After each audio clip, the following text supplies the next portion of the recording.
You could hear this and feel nothing. You could hear this and God's Son sacrificed his life and paid for our sins. And you could hear that and feel nothing. I am 21 years old and I'm still a virgin. That might be surprising to some people, and it's been hard, but there is something that has motivated me to do this. The reason why I choose to save myself for marriage is because I know Jesus Christ. 1 John, verse 42. This is how God showed his love among us. He sent his one and only Son into the world that we may have life through him. This is love. Not that we loved God, but that he loved us and sent his Son as an atoning sacrifice for our sins. So how could I respond any other way?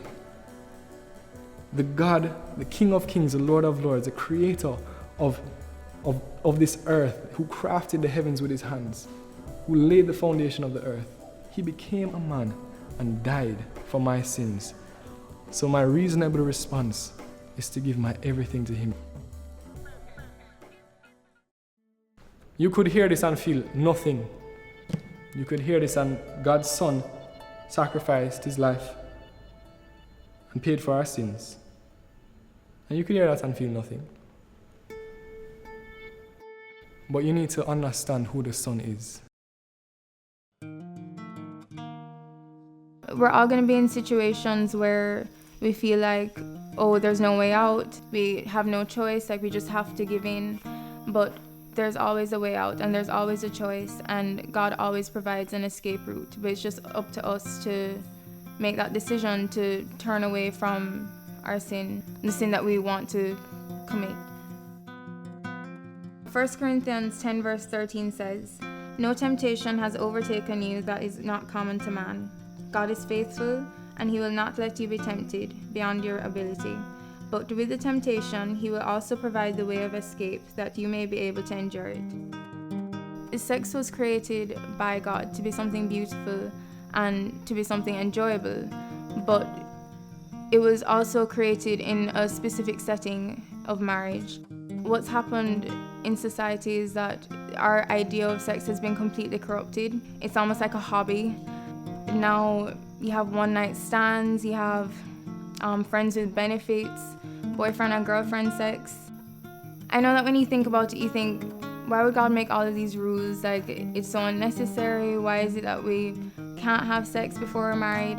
But think about if there weren't these rules. There are so many consequences associated with having sex outside of marriage. You're worried about pregnancy, STDs, and then the guilt and shame that accompanies you wherever you go. But then if you have a relationship with someone and you're not having sex, you have so many opportunities to do other things, get to know them better, have a more intimate relationship with them, getting to know them inside and out without actually having to be physical with them. There's so much more that you can learn about a person. And once sex is in the picture, when it's not in the right context, then that whole relationship it's as if it loses its meaning. I think we should all just strive to live a pure life, and even though, we feel like, oh, well, my past, like I've had sex before, so it doesn't make sense for me to stop having sex now, like I'm already not a virgin. That's not true. God will forgive you, and God will erase it from his memories so that, you can start clean. It's a new slate, and you don't need to walk around with that guilt anymore.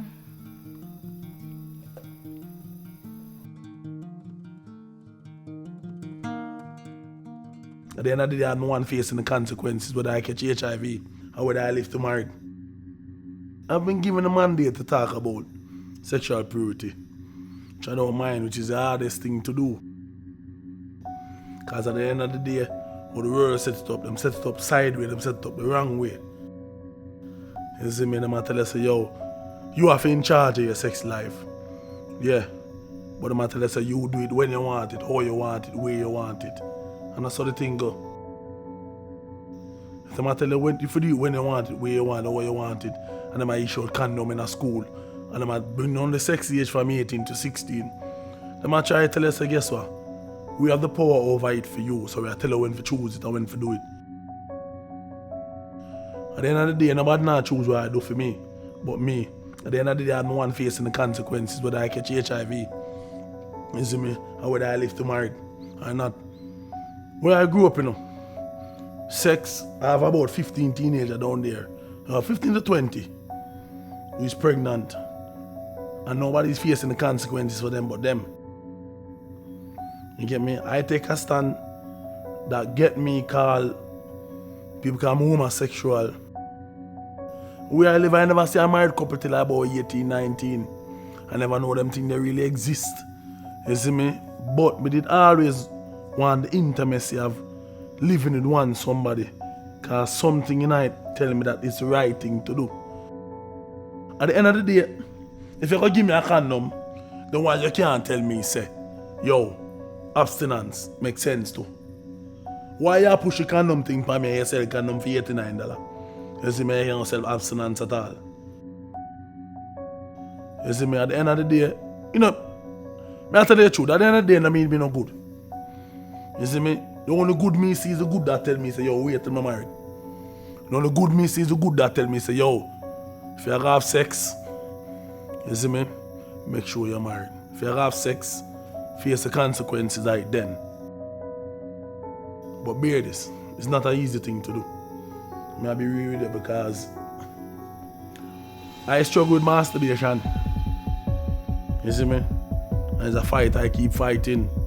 Because the fight never stop. At the end of the day, if them put sex in my face, I have the struggle because I work off of what I see. You see me? But there's one thing I tell you, I not stop fighting because I believe in keeping it pure and keeping it clean. You see me? And I tell you this, I'm not going to end up like a normal man, you know, where I can have sex with 1,000 girls, you know. You see me? I'm going to do it right. I'm going to do it right because it's the right thing to do. Tell me which one is making sense. The one that tell you go out and have sex even though them know AIDS is not rampant. And the one who's telling you have sex with one who want married her. You see, marry the one who want to have sex with her. You see me? When you're along the line, if you keep it around the bush, I beat it around the side, you know. And give it to you straight. If you have sex outside of marriage, there's consequences that you have to face. You see me? And you, if you can't face the consequences, you face it.